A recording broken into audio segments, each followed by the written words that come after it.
Very good morning dear students. Today we are learning past continuous tense. Past continuous tense की definition क्या होती है और examination point of view की दृष्टि से आपके किस प्रकार के एग्जाम्पल्स बन सकते हैं और इसका यूजेस क्या है, इसकी हम डिटेल में स्टडी करने वाले हैं। सबसे पहले इसका मीनिंग अंडरस्टैंड करते हैं। आशय, इसका मतलब क्या होता है, इसको कहाँ पे यूज किया जा सकता है। जब कोई वाक्य ये प्रकट करता है कि कोई कार्य भूतकाल में किसी दिए हुए समय पर चल रहा था तो ये पास्ट कंटिन्यूअस टेंस होता है। जब किसी वाक्य में ये पता चलता है कि भूतकाल में किसी दिए हुए समय पर कोई भी काम चल रहा था, जैसे कि मैं तुम्हें पढ़ा रहा था, तो इसमें जब मैंने आपको पढ़ाया था उस समय वो काम लगातार जारी था, ये टेंस बताता है। पहचान क्या है, हिंदी के ऐसे वाक्यों में क्रिया के तुरंत बाद रहा था, रही थी, रहे थे इत्यादि शब्द आते हैं। जैसे मैं तुम्हें अंग्रेजी पढ़ा रहा था, इसका हम लोग अंग्रेजी ट्रांसलेशन इस तरह से करेंगे, I was teaching you English.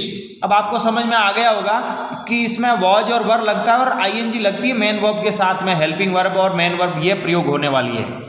सबसे पहले हम समझते हैं कि आपके fill in the blanks with the correct form of verbs given in the brackets में अंग्रेजी में पहचान दी हुई होगी, वो आपको समझनी पड़ेगी।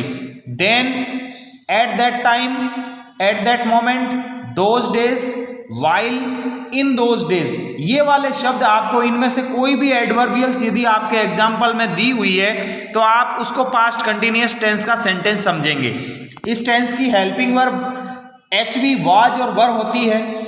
आई, ही, शी, इट और एक वचन कर्ताओं के साथ में वॉज का प्रयोग होता है। एक वचन के साथ वॉज और वी, यू, दे और बहुवचन कर्ताओं के साथ में वर का प्रयोग होता है। मेन वर्ब की फर्स्ट फॉर्म के साथ में आईएनजी का प्रयोग होता है। एमबी फर्स्ट प्लस आईएनजी का प्रयोग होता है। Usages of past continuous tense, इस टेंस का यूज क्या है, जब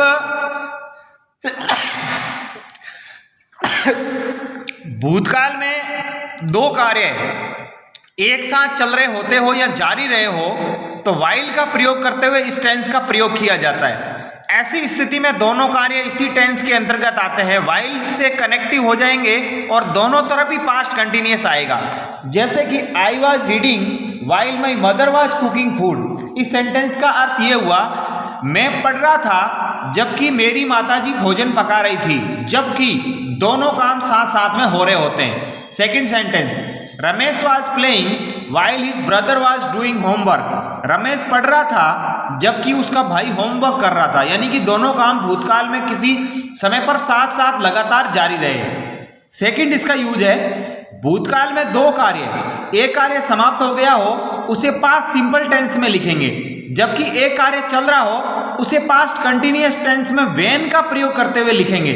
जैसे कि when I reached my home my mother was cooking food.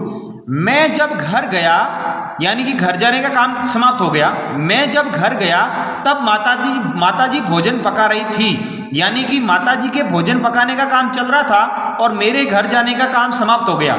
जो काम समाप्त हुआ उसे एमवी सेकंड फॉर्म यानी पास्ट सिंपल में लिखा गया और जो काम चल रहा था उसको वॉज या वर पास्ट कंटिन्यूअस में लिखा गया।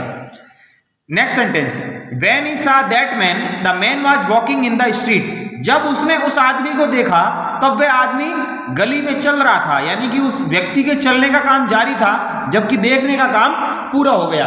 तो ये पास्ट कंटिन्यूअस का यूजेज हो गया।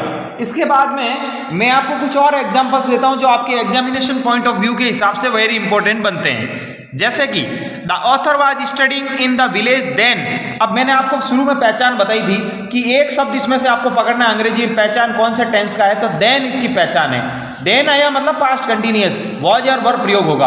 ऑथर सिंगुलर है इसलिए वाज और स्टडी के साथ में आईएनजी लगा दिया, हो गया was studying. Next sentence, Ramesh was playing football eight that time. अब आपको पता लग गया कि एट दैट टाइम है वो इस टेंस की पहचान हो गई, तो वाज या वर प्लस आईएनजी आएगा। तो रमेश सिंगुलर है इसलिए वाज लग गया और प्ले के पीछे आईएनजी लग गया, वाज प्लेइंग हो गया। Next sentence, she was living in Jaipur those days. Those days past continuous की पहचान है इसलिए सी के साथ वाज और लिव के साथ में आईएनजी लिविंग हो गया। Next, Harish and Suresh were doing homework then. Then past continuous की पहचान है, वॉज और वर प्लस आईएनजी लगेगा, तो हरीश और सुरेश बहुवचन हो गए, प्लूरल हो गए इसलिए वर डूइंग हो गया। नेक्स्ट है my parents were living in the village then. Parents अपने आप में एक प्लूरल शब्द है, माता और पिता दोनों से पेरेंट शब्द बनता है, इसलिए वर लिविंग हो गया। नेक्स्ट है my English teacher was teaching English grammar at that moment, at that moment पहचान हो गई। नेक्स्ट है his sister was washing clothes at that time, he was running then, ये सारी इसकी सब पहचान आ गई। इस प्रकार के जो एग्जाम्पल्स है वो आपके एग्जाम में आ सकते हैं, जो फिल इन द ब्लैंक्स वाली फॉर्म होती है उसमें भरने होंगे। मैं आपको कुछ टेस्ट के लिए टेस्ट एक्सरसाइज घर पे दे रहा हूं होमवर्क के रूप में, आप उसको सॉल्व करेंगे। हीना खाली जगह learn a lesson at that moment, Hitesh and his brother खाली जगह go to market at that time, खाली जगह यू खाली जगह प्ले क्रिकेट देन, ये इंट्रोगेटिव सेंटेंस है, हेल्पिंग वर्ब पहले आ जाएगी। ही खाली जगह नॉट खाली जगह eat food then, negative sentence है। खाली जगह ही नॉट खाली जगह repair a fan at that moment, at that moment इसकी पहचान हो गई, हेल्पिंग वर्ब पहले आएगी, इंट्रोगेटिव सेंटेंस है। नेक्स्ट सेंटेंस है माई मदर खाली जगह cook food while my father was watching TV, ये वाइल से कनेक्टिव है इसलिए इसमें दोनों तरफ पास्ट कंटिन्यूअस टेंस आएगा, तो आप इसको सॉल्व करेंगे। Thank you very much. Past continuous tense का ये टॉपिक यहाँ समाप्त होता है। मैं उम्मीद करता हूँ कि आपको वीडियो अच्छा लगा होगा। पीडीएफ फाइल और इसके टेस्ट मॉड्यूल्स के कुछ प्रश्नोत्तर आपको अलग से दिए जा रहे हैं, उनको आप सॉल्व करेंगे। Thank you very much, have a nice day.